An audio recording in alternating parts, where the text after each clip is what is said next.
Hey, welcome to Graphic Policy Television, GPTV. I'm Brett. It's Wednesday, which means it's brand new comic book day, and new comics are hitting the shelves all across the world. You can get them digitally, you can get them physically, you can get them any way you want.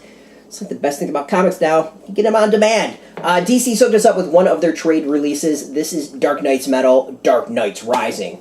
For those who haven't paid attention, I've really enjoyed Dark Knight's Metal. I think it was a very rock and roll storyline. It blended kind of the darkness of the New 52 with kind of the hope with Rebirth. It's a great bridge between the two. And for those who don't know, basically the story is about this dark multiverse.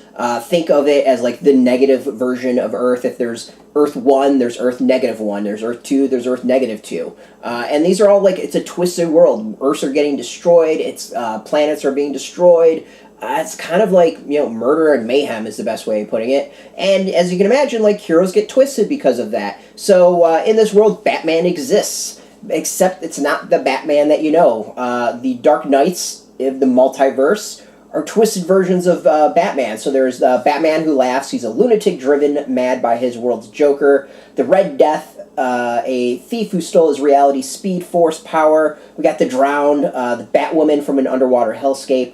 The Dawnbreaker, a twisted teenage Green Lantern. The Murder Machine, a Batman made of ever-changing nanobots. The Merciless, a warrior who bears the helmet of Ares. The Devastator, a part human, part doomsday monster. Basically, it's Batman fused with different characters. We got Batman mixed with the Joker, Batman mixed with Flash, Batman mixed with Aquaman, Batman mixed with Green Lantern, Batman mixed with Cyborg, Batman mixed with Wonder Woman, and Batman mixed with Doomsday. All really interesting combinations. The Dark Knight's Metal actual main event didn't have enough to kind of walk us through the origin stories of all these characters. That's what this does. So this features stories from Scott Snyder, Grant Morrison, James Tynion IV, Peter J. Tomasi, Josh Williamson, Ethan Van Sciver, Philip Tan, Tyler Kirkham, France of Manapul, Riley Rossmo, Tony S. Daniel, Howard Porter, Doug Mahnke, and many more. It's got basically all the Dark Knight's Metal Rising one-shots that kind of run through everything. The Batman tie-in one-shots, Dark Knight Rising, the Wild Hunt. Basically, this is like all the extra material from Dark Knight's Rising, or Dark Knight's Metal that wasn't contained in the main book. If you want to learn more about the individual Batman, Dark Multiverse Batman, this is what you're going to get. First, the cover looks awesome. Like, we got the metal, it just looks great. The back is really cool. I think with like it being torn open, we can see the Doomsday version of Batman. Of course, we got the Joker version on top. Going further into it, just like the others, we got this kind of cover underneath, this metal-looking cover. And the stories themselves are good. Like, I really enjoyed these tie-ins. Some were definitely better than others, but overall, they're pretty solid stuff. I think the highlights for me, the one with the Red Death, I think was really good. The one who laughs is really good. I think the Wonder Woman was decent, was solid. All of them were at least good. Let's go with that. They were all at least good. Some of them great. Red Death was great, and Joker Laughs was great.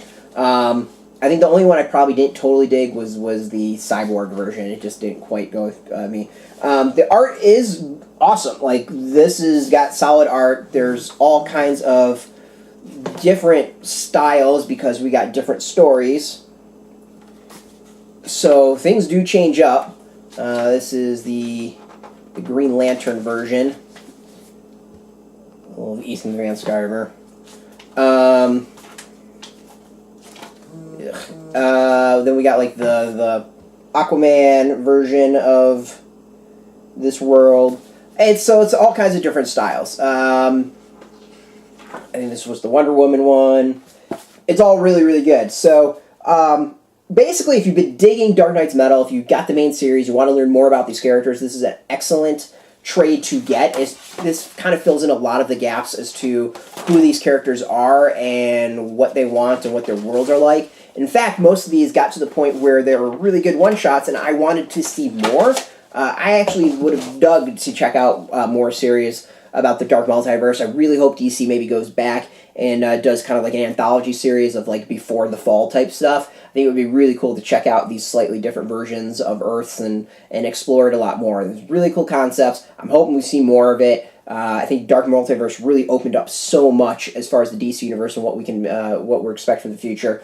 Really cool stuff. I dig it. I really, really like. So this is a hardcover. It's really, really nice packaging. $29.99. You obviously can get it cheaper from probably shops and Amazon and places like that. It's out in stores today, comic book shops. Probably will be in bookstores tomorrow, or not tomorrow, and next week, Tuesday. I think there's usually like a weekish delay for DC Comics. Go support your comic book shops first and foremost. They'll have copies of this. This is going to be one that they'll order a decent amount of. If you don't know if you have a shop near you, don't know where you have a shop near you, you've got a link underneath. Put your zip code. It'll tell you if your shop's near you. No shop, no problem. We've got affiliate links underneath this. There are affiliate links, so we do get a small percentage of that, but by doing that, you help support our site. Speaking of support, I want to thank DC for the support, as always. Thank you so much for the review copies. This one's awesome. Like, I loved Dark Knight's Metal. I actually think some of these one-shots were stronger than the main story. There was some great stuff in this. Highly recommend it. Go check it out. Like, it's cool. And the other is, it's a bunch of one-shots. Even if you don't read the main Dark Knight's Metal story, you can read these one-shots and still appreciate them, and I think that's really great. Now, if you're into DC, if you're into comics in general, you can check us out every single day at graphicpolicy.com. We're on Twitter, Facebook, YouTube, Tumblr, all at Graphic Policy, keeping it nice and consistent. So until next time, keep reading those comics, and keep it geeky. Hey, thanks for watching the previous video from Graphic Policy Television. Just by watching, you help support our site. Thank you so much. Now, if you're watching these videos, you probably care about geeky things like movies, television, comic books, toys, games, video games, you name it. You can go and subscribe right now to our YouTube channel to stay in touch and catch all the new videos, or check out our website at graphicpolicy.com. There's a nice link on this end of the video. But as always, thank you for watching. Keep on rocking and keep it geeky.